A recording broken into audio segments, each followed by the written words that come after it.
दोस्तों इंग्लिश के अंदर दो टाइप की वॉइस होती है, एक एक्टिव और दूसरी पैसिव। एक्टिव का मतलब हम लोग जानते हैं सतर्क रहना। कहने का मतलब सेंटेंस के अंदर सब्जेक्ट जब एक्टिव रहता है कोई काम करते हुए, मतलब सब्जेक्ट अगर खुद काम करता है तो वो होती है एक्टिव वॉइस। जैसे Mukesh writes a letter, Mukesh letter लिखता है तो मुकेश यहाँ पर एक्टिव है, मुकेश खुद लेटर लिख रहा है। मुकेश यहाँ पर सब्जेक्ट है और वो खुद लेटर लिख रहा है। अब दोस्तों इसी को अगर हम लोग पैसिव वॉइस में बदलें तो कैसे बदलेंगे? A letter is written by Mukesh, एक लेटर मुकेश के द्वारा लिखा जा रहा है। अब अगर हम हिंदी में देखें या इंग्लिश में देखें, दोनों में बात वही है, बात कुछ बदली नहीं है। कहने का मतलब यहाँ पे लेटर तो मुकेश ही लिख रहा है ना, लेकिन गौर से देखो दोस्तों, यहाँ पे बोलने का तरीका अलग अलग है। यहाँ पे हम लोग बोल रहे हैं कि मुकेश लेटर लिख रहा है, यहाँ पे हम लोग बोल रहे हैं कि लेटर मुकेश के द्वारा लिखा जा रहा है।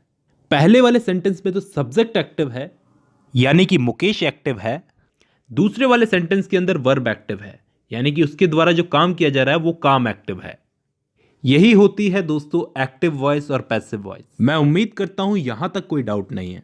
अब हम इन दोनों सेंटेंस को ध्यान से देखते हैं कि ये एक्टिव से पैसिव बना कैसे। मतलब सेंटेंस के अंदर हम लोगों ने क्या क्या चेंजेस किए जिससे ये एक्टिव वॉइस से पैसिव वॉइस बन गई।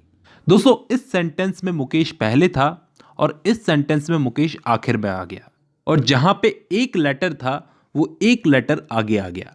तो ये चीज तो दिमाग में डाल लो दोस्तों, ये चीज तो फिक्स है कि किसी भी सेंटेंस को एक्टिव से पैसिव बनाते वक्त लास्ट में पड़े ऑब्जेक्ट को पहले लाना है और पहले पड़े सब्जेक्ट को आखिर में ले जाना है जहां पे ऑब्जेक्ट पड़ा था।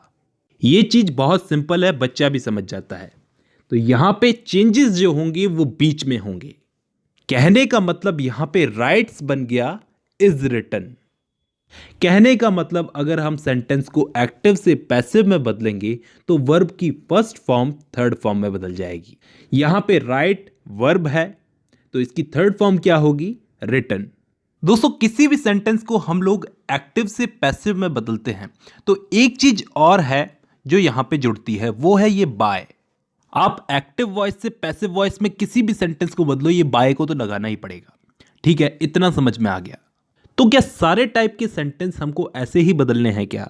मतलब सेंटेंस हमें पास्ट में दे दिया जाए, फ्यूचर में दे दिया जाए, सेंटेंस कंटिन्यू हो, तो ऐसे सेंटेंसेस को हम लोग कैसे बदलेंगे वो भी मैं आपको सिखा देता हूं। अब हम लोग कुछ सेंटेंसेस को बदल करके देखते हैं, हमको सब समझ में आ जाएगा।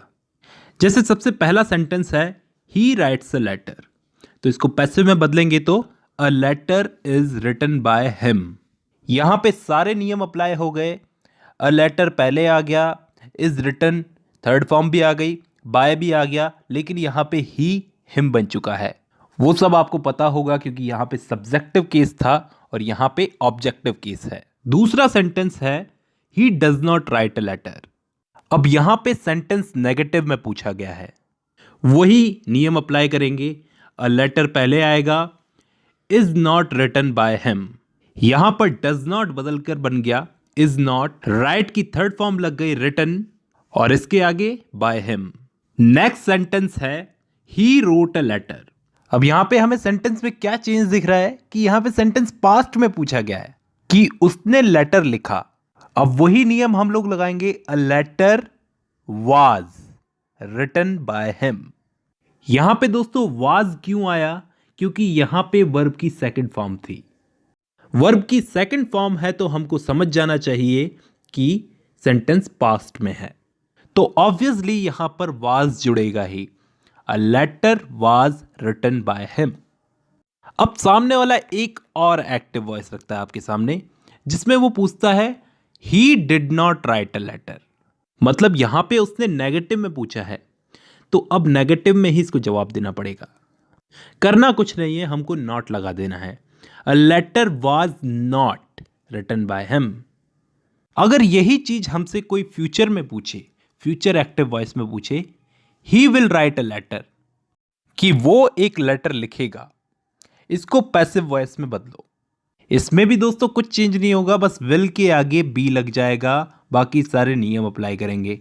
अ letter will be written by him.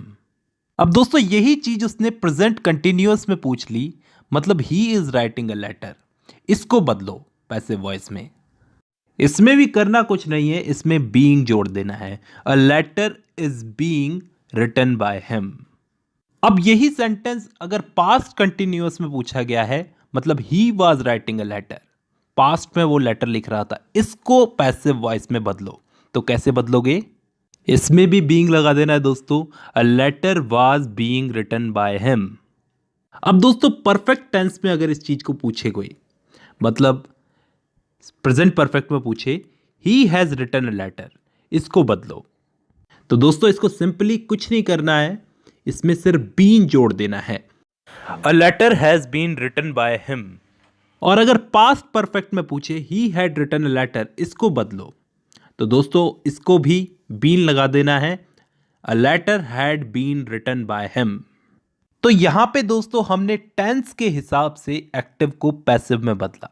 लेकिन जैसा कि मैंने आपको बताया कि अलग अलग टाइप की ट्रिकी एक्टिव वॉइस सबसे पूछी जा सकती है, तो कुछ चीजें हमें यहां पे याद रख लेनी होगी कि एक्टिव वॉइस में हमारे सामने अगर डज नॉट और डू नॉट आए तो पैसिव वॉइस में हम उसको नॉट बना देंगे।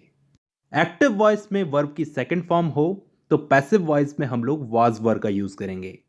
एक्टिव वॉइस में अगर डिड नॉट हो तो पैसिव वॉइस में वाज वर्ब प्लस नॉट का यूज करेंगे। एक्टिव वॉइस में अगर विल शैल या फिर कोई मॉडल हो तो पैसिव वॉइस में हम लोग विल शैल मॉडल के आगे बी लगाएंगे। एक्टिव वॉइस अगर कंटिन्यूअस में हो तो उसमें हम बीइंग लगाएंगे। और लास्ट में अगर एक्टिव वॉइस में हैज, हैव, हैड ऐसा कुछ भी आए तो पैसिव वॉइस में हैज बीन, हैव बीन और हैड बीन का यूज होगा। तो दोस्तों अगर हम इन रूल्स को फॉलो करके चलेंगे तो किसी भी टाइप की एक्टिव पैसिव वॉइस हम बना सकते हैं।